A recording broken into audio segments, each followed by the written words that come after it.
Hey, what's up, people? In this video I want to disassemble the Kizer Mini Domin, which I already attempted a couple of minutes earlier, but then I was interrupted, so I have to do the video again. Yay! Basically, the reason for me to disassemble this knife was because it was a little bit dirty, and I wanted to clean it and I wanted to see if we can, play a little bit with the action of this knife. The action out of the box, this knife is not very old yet, it's just a week or so, is actually quite good. You can see the knife rockets out of the handle. You can obviously also slow roll it, and you also have to slow close it. You cannot, shake this blade back into the handle. The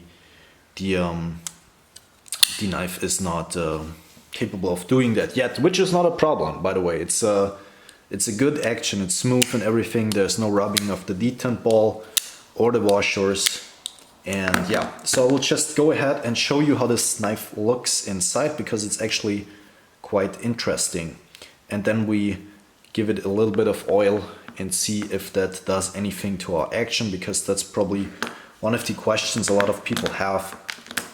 If the closing action can be improved, so to speak, so if they want to drop shutty action or something like that.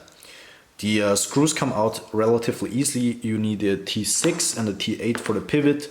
Pivot has no Loctite, at least on my knife, and the scale screws, the two scale screws you need to take off are T6, and they have a little bit of blue Loctite, but nothing bad. They should come off relatively easy.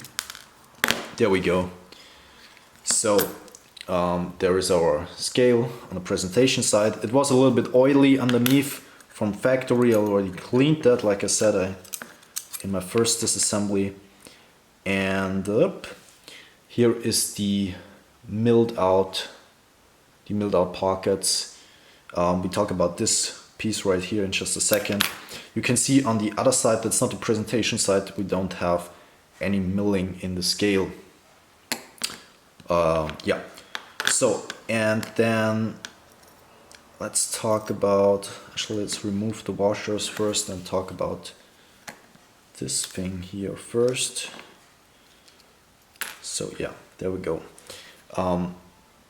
So that milling that we see here in front of the pivot is actually for the stop pin.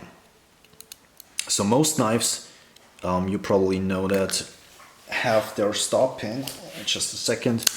So you have any other knife, or most knives, they have their stop pin right here, and the stop pin is built in and doesn't move, and is basically, it keeps the blade from over traveling, as you probably already know.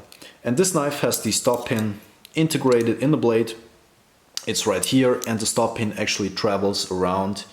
And also, it serves two functions. It's first, just a second, I have to adjust the pivot to make this, yeah, there we go.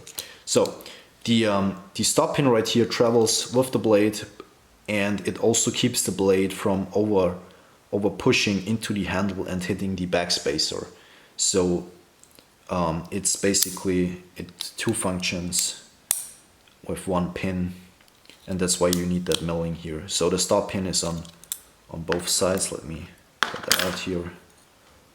So can you move the stop pin? You can push it out a little bit. I'm not sure if you can push it out entirely. You probably can with a little bit of force, but I don't do that. It's not really necessary, but I guess you can remove it very easily. But you can only push it in this direction. You cannot push it in either direction. That's not possible. So actually quite interesting. There are a couple of Chinese makers that use this kind of system. I think We Knife had internal stop pins on a couple of their knives also. And here is Kizer doing the same thing basically. Yeah, there is our backspacer. So backspacer is definitely interchangeable if you make one yourself or have a custom one made for yourself. Lanyard hole in this guy is very small.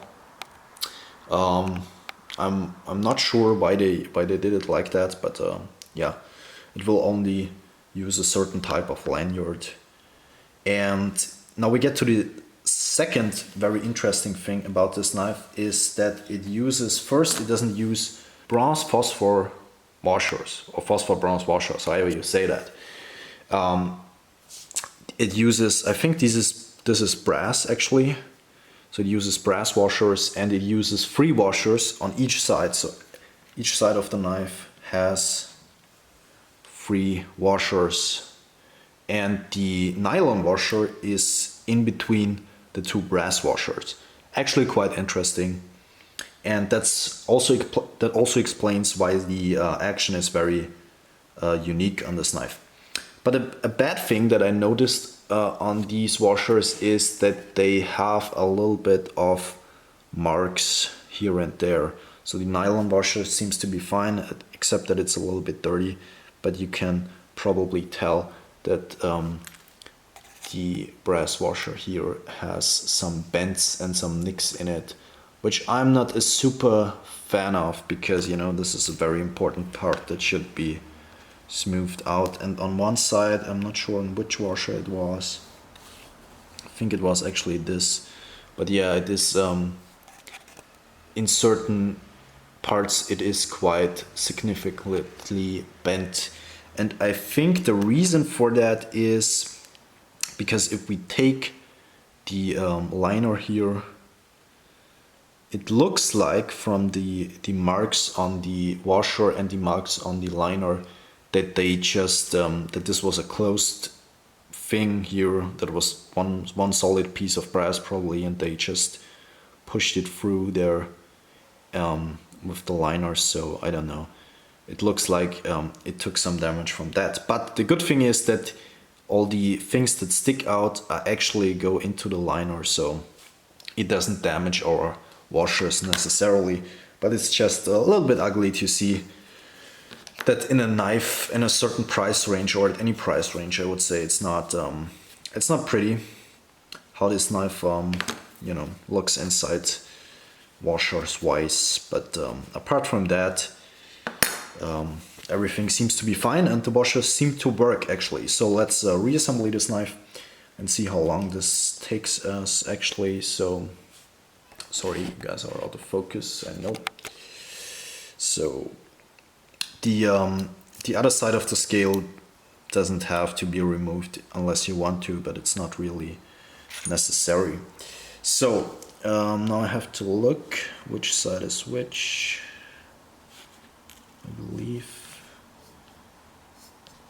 Very interesting, I've never seen it. A lot of companies actually use phosphor bronze and then nylon, or just phosphor bronze, but why they chose brass and nylon, I don't know. I mean the sandwich construction here. Yeah, there we go. This one has also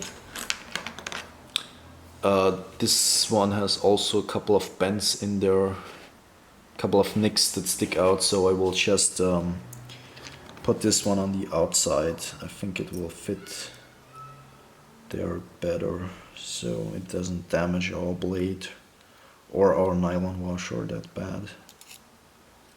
So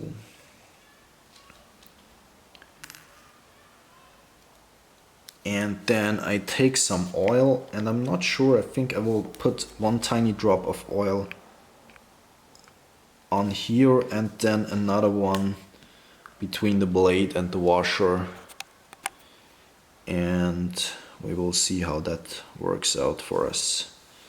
So it was a little bit too much, so we will remove a little bit. Yeah, it's not good to put too much oil into a knife. It will attract even more dirt. So yeah, this one is ugly, but we have to, I think we have to put it to the blade. So yeah, I hope this this washer doesn't damage our nylon washer, but we'll see. It might be just fine.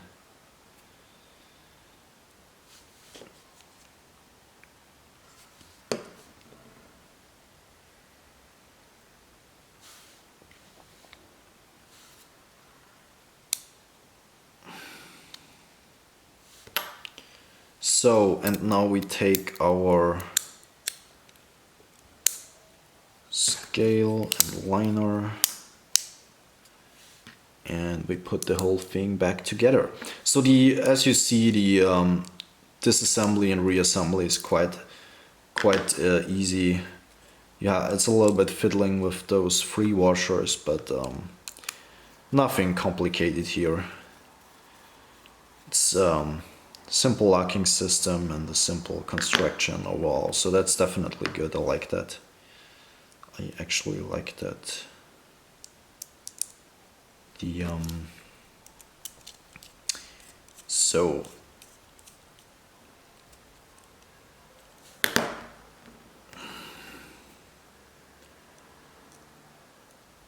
I'm not sure if we can improve the action by that little drop of oils that we had in there, but maybe we just have to give the knife some time. But the action was not too bad from the beginning, so I actually check for rubbing real quick. Okay, that's the normal, I guess that's the normal rubbing from the washers that you always have, but I hope that those nicks in the brass don't damage our nylon washers. But yeah, the knife actually gets a little bit, just a little bit smoother with, it's definitely not drop shotty, and I'm not sure if this knife ever will be drop shotty. Like I said, it's not important. If a knife is not just for the guys that like to fiddle or play with their knives a little bit, this might be more important, but which I do play with this knife a lot actually. It's still very addictive to open and close it. So yeah, there we go.